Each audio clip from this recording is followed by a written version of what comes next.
আসসালামু আলাইকুম ওয়া রাহমাতুল্লাহ। সারা বিশ্বের সংবাদ 7.30 মিনিটে আপনাদের সকলকে স্বাগত।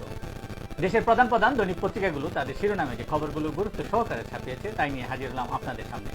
আশা করি সাথেই থাকবেন। শুরুতেই থাকছে তথ্য প্রযুক্তি প্রসারে সরকারের নেওয়া নানা উদ্যোগের কথা তুলে ধরে প্রধানমন্ত্রী শেখ হাসিনা বলেছেন, প্রযুক্তির এই যুগে আমাদের ছেলেমেয়েরাও পিছিয়ে থাকবে না। জাতীয় চা দিবস উদযাপন অনুষ্ঠানে প্রধানমন্ত্রী শেখ হাসিনা বলেছেন, বৈদেশিক মুদ্রা অর্জনে বিভিন্ন ধরনের চা উৎপাদন করুন। তিনি আরও বলেন, রুচি বদলে গেছে, সুগন্ধি চা তৈরি করুন। বিশ্বব্যাপী বিভিন্ন স্বাদের চায়ের চাহিদা এখন অনেক বেশি। চায়ের বহুমুখী উৎপাদনের দিকে নজর দিতে তিনি আহ্বান জানান। বেনজিরকে গোপনে পালাতে সাহায্য করেছে সরকার, এমন মন্তব্য করেন বিএনপির মহাসচিব মির্জা ফখরুল ইসলাম আলমগীর। অন্যদিকে আওয়ামী লীগের সাধারণ সম্পাদক, সড়ক পরিবহন ও সেতুমন্ত্রী বলেন, বেনজির আজিজ আওয়ামী লীগের কেউ নন। দুর্নীতি আর সন্ত্রাসের প্রতীক তারেক দুঃশাসনের মুখ, এমন মন্তব্য করেন পররাষ্ট্রমন্ত্রী ডক্টর হাসান মাহমুদ। চাইলে বেনজিরকে 15 দিনের সময় দেবে দুদক, বলছিলেন দুদক কমিশনার তদন্ত মোহাম্মদ জহুরুল হক। তিনি আরও বলেন, দুদক কাউকে নোটিশ করলে তিনি আসতে বাধ্য কিনা সেটি আইনে স্পষ্ট নেই, তবে তিনি সময় চাইলে দুদক তাকে সময় দিতে পারে, তথা বেনজির যদি সময় চান তাকে 15 দিনের সময় দিতে পারে দুদক।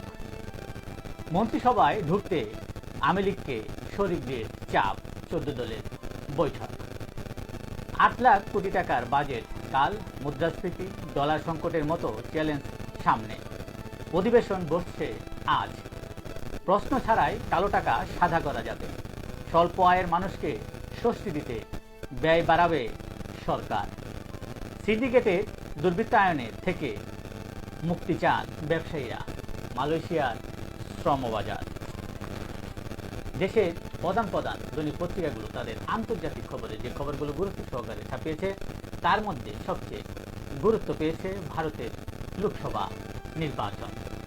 দিল্লির গদি আবারও মোদির কাছে, তবে মোদিকে নির্ভর করতে হবে নিশীথ ও নাইডুর উপর। চমক দেখিয়ে শক্তিশালী বিরোধী জোট। ইন্ডিয়া চমকের নেপথ্যে কংগ্রেস। পশ্চিমবঙ্গে আবারও মমতার ম্যাজিক। রাজ্যের 42টি লোকসভা আসনের মধ্যে পেয়েছেন 30টি। ভারতের লোকসভা নির্বাচনের ফলাফল, বিজেপি জোট পেয়েছে 293টি আসন, কংগ্রেস পেয়েছে 233টি আসন এবং অন্যান্য পেয়েছে 17টি আসন। সরকার গঠনের জন্য প্রয়োজন 272টি আসন। ধরাশায়ী অনেক হেভিওয়েট প্রার্থী। 35,000 ইসরায়েলি সেনা এখন মানসিক রোগী। যুদ্ধ ফেরত 3 শতাধিক সেনাকে অব্যাহতি দেওয়া হয়েছে, সূত্র IDF। ফিলিস্তিনিকে স্বীকৃতি দিতে সদস্য রাষ্ট্রকে জাতিসংঘের অনুরোধ। গাজায় ইসরায়েলি হামলায় আরও 4 জিম্মি মৃত্যু। এই ছিল দেশের প্রধান প্রধান দৈনিক পত্রিকার শিরোনামে উঠে আসা শীর্ষ সংবাদ, যা নিয়ে এতক্ষণ আপনাদের মাঝে উপস্থিত ছিলাম। আশা করি আপনাদের ভালোই লেগেছে।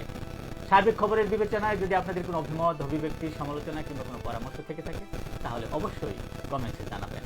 আর সেই সাথে যারা এখনও আমার প্রোফাইল ফলো করেননি তারা প্রোফাইলটি ঝটপট ফলো করে ফেলুন প্রতিদিনের আপডেট সংবাদ পেতে।